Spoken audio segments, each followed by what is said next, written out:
नमस्कार विद्यार्थी मित्रांनो. तुमच्यासाठी महत्त्वपूर्ण विषयावरती व्हिडिओ घेऊन आलो. तो म्हणजे महाराष्ट्र शासनाच्या राज्य उत्पादन शुल्क विभागामध्ये जी भरती प्रक्रिया सुरू आहे सध्याची. त्याच्यामध्ये कॉन्स्टेबल असेल, त्याच्यानंतरनं स्टेनो असेल, त्याच्यानंतरनं कॉन्स्टेबल कम ड्रायव्हर असेल, म्हणजे जवान पदाकरता जी भरती प्रक्रिया होती, त्याचे निकाल लागलेले आहेत सध्या. सध्या निकाल म्हणजे त्यांनी काय केलं, की मग मार्क लिस्ट दाखवलं. तुम्हाला इथे बघू शकता ही मार्क लिस्ट दिलेली आहे यांनी. ओके. तर ही मार्क लिस्ट दिलेली आहे. नॉर्मलायझेशन करून मार्क लिस्ट दिलेली आहे.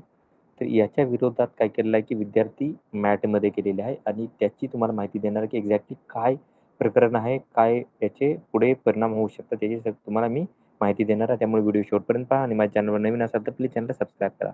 आता बघा ही ऑर्डर आहे. याच्यामध्ये हे विद्यार्थी आहेत ऋषिकेश आणि ओमकार यांनी काय केलेलं आहे, की गेलेले आहेत औरंगाबाद याच्यामध्ये मॅटमध्ये मुंबईच्या याच्यात बेंच आहे, औरंगाबादची बेंच आहे. तर याच्यानुसार जर बघितलं आता हे कोणाविरुद्ध टाकलेलं आहे, एक तर कमिशनर ऑफ स्टेट एक्साईज आणि त्याच्यानंतर state of Maharashtra through principal secretary याच्यात थ्रू याच्यावरती हे टाकलेले आहे यांनी. तर याच्यानुसार यांनी जर सांगितलं तुम्ही आता हे ज्युरिडिक्शन जे येतं ते औरंगाबादचं येतं कारण जे विद्यार्थी तिथं राहतात त्याच्या पत्त्यानुसार त्यांनी केलेलं आहे. तर याच्यानुसार बघा काय केलेलं आहे यांनी. तर जर तुम्ही सेपरेटली जर पाहाल तर ऑनलाईन एक्झामिनेशन जे झालेले आहे त्याच्यामध्ये काय केलेलं आहे, की त्यांनी पब्लिश केलेली आहे आता ही जी झाली आहे, तर त्याच्यामध्ये मार्क जे आहे ते नॉर्मलायझेशन मार्क दिलेले आहेत तुम्हाला. ओके. नॉर्मलायझेशन मार्क आहे तर त्याच्या संदर्भात ही हे केलेलं आहे. आता तुम्ही बघू शकता इथे adopting method of normalisation for the awarding marks in the online CBT exam and seeking direction to the respondent number 2 to publish a merit list of candidate in accordance with the actual marks secured by them in online test before normalization method and further restraining the respondent to proceed in further recruitment process as per the state merit list published by the त्यांचं असं म्हणणं आहे विद्यार्थ्यांचं म्हणणं आहे की normalisation जाहिरातीमध्ये नाहीये तरी काय केलं की यांनी नॉर्मलायझेशन केलेलं आहे तर त्याच्यामुळे काय करा की नॉर्मलायझेशन काढून जी ॲक्चुअल मेरिट लिस्ट होती त्याच्यानुसार काय करा की यांनी पुढे प्रोसेस केले पाहिजे हे झालेलं आहे यांचं थोडक्यात म्हणणं आहे आणि त्याच्यानंतर काय केलं की 20/3 म्हणजे 20 फेब्रुवारी 20 मार्चपासून काय केलं की ही जी प्रोसेस आहे ती काय करा की थांबवली पाहिजे. हं, चला आता पुढे जाऊया. Recruitment process as per the state of Maharashtra publish पाहिजे. ओके. 20 तारखेला काय केली की ही लिस्ट पब्लिश झाली होती असं सांगण्यात आलेलं आहे.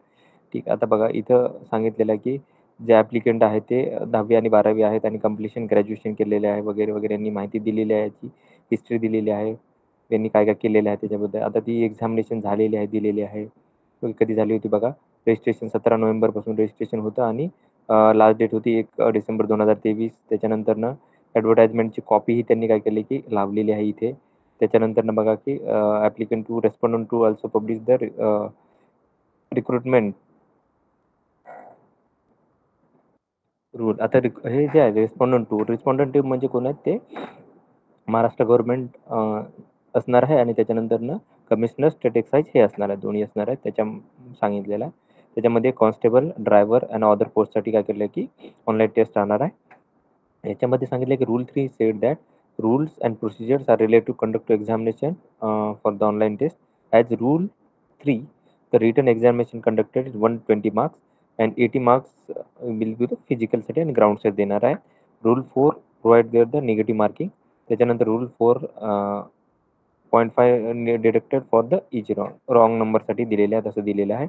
त्याच्यानंतरनं rule 6 provided that the minimum 45% mark तुम्हाला काय करायला लागते घेणार आहे 120 पैकी तुम्हाला घ्यायला लागणार आहे तर तुम्ही पुढे जाणार आहे आणि त्याच्यानंतर फिजिकलसाठी 10 कॅन्डिडेट घेणार आहे हे त्यांनी सांगितलेलं आहे. त्याच्यानंतर rule 8 are not provided the assessment of the physical test. The rule 5 provided that the exam will be conducted in the nature of multiple MCQ in 1.5 hours म्हणजे 1.5 तासात तुमची परीक्षा होणार आहे असं सांगितलेलं आहे. 120 क्वेश्चन राहतील तुम्हाला 120 मार्कांसाठी राहणार आहे तुम्हाला ते. ओके. त्याच्यानंतर हे या गोष्टी यांनी सांगितलेल्या आहेत रिक्रुटमेंट याच्यानुसार. आता पुढे जो महत्त्वाचा मुद्दा आहे की त्याच्यानंतर बघा यांनी एनेक्सर दिलेला आहे याच्यामध्ये सांगितलेलं आहे की मार्कशीटची जी कॉपी आहे ती काय केली की लावलेली आहे याच्यामध्ये. ओके. आता ही वेबसाईटची नंबर दिलेला आहे, नाव दिलेलं आहे यांनी की काय आहे. थोडक्यात सांगायचं झालं तर या विद्यार्थ्यांनी काय केलेलं आहे की आता इथे त्यांनी सांगितलेलं आहे की बघा 80 मार्क बिफोर नॉर्मलायझेशन होते आणि he shown the secured 90 marks after normalisation म्हणजे विद्यार्थ्याचे 80 मार्क होते आणि नंतर 90 झालेले आहेत. तर ह्या ज्या गोष्टी आहेत त्यांनी काय केलं, की सगळ्या व्यवस्थितपणे इथं लिहिलेल्या आहेत. ओके. आणि त्याच्यानुसार असं म्हणणं आहे, तर शॉर्टमध्ये सांगेन तुम्हाला कारण प्रत्येक गोष्ट आता हे 23 पान आहे, हे पूर्ण तर वाचणं शक्य नाहीये. तुम्हाला शॉर्टमध्ये मी सांगेल, की काय हे आहे यांच्याकडून. तर यांचं म्हणणं आहे विद्यार्थ्यांकडून, आता हे विद्यार्थ्यांचे जे वकील आहेत ते धनंजय पाटील आहेत. त्यांनी काय केले, की विद्यार्थ्यांची केस हे केलेली आहे. तर याच्यानुसार असं आहे हे तुम्हाला सांगेल मुद्दा, की त्यांचं म्हणणं आहे, की जी लिस्ट जी आहे ती नॉर्मलायझेशन नंतरची न लावता बिफोर नॉर्मलायझेशनची लिस्ट आहे ती काय करायची लावावी असे विद्यार्थ्यांचे म्हणणं आहे. कारण की जाहिरातीमध्ये आणि कुठल्याच प्रसिद्धी पत्रकामध्ये त्यांनी दिलेलं नाहीये.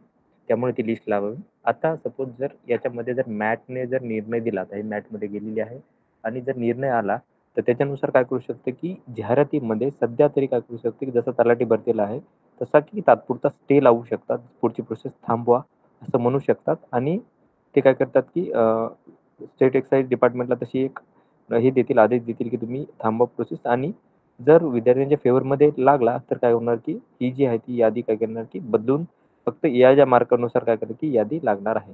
ओके. जर इन फेवर गेली म्हणजे जर विद्यार्थ्यांच्या विरोधात गेली, तर जे चाललं आहे त्याच्यानुसार लागू शकतो. ओके. यावेळेत काय होणार, की विद्यार्थ्यांचा काही दिवस अजूनही विद्यार्थ्यांना वाट बघायची लागण्याची शक्यता आहे. तर ही माहिती होती. तर अशाच महत्त्वपूर्ण अपडेटसाठी माझ्या चॅनलला सबस्क्राईब करा, व्हिडिओ लाईक करा आणि इन्फॉर्मेशन मित्रांसोबत शेअर करा. धन्यवाद.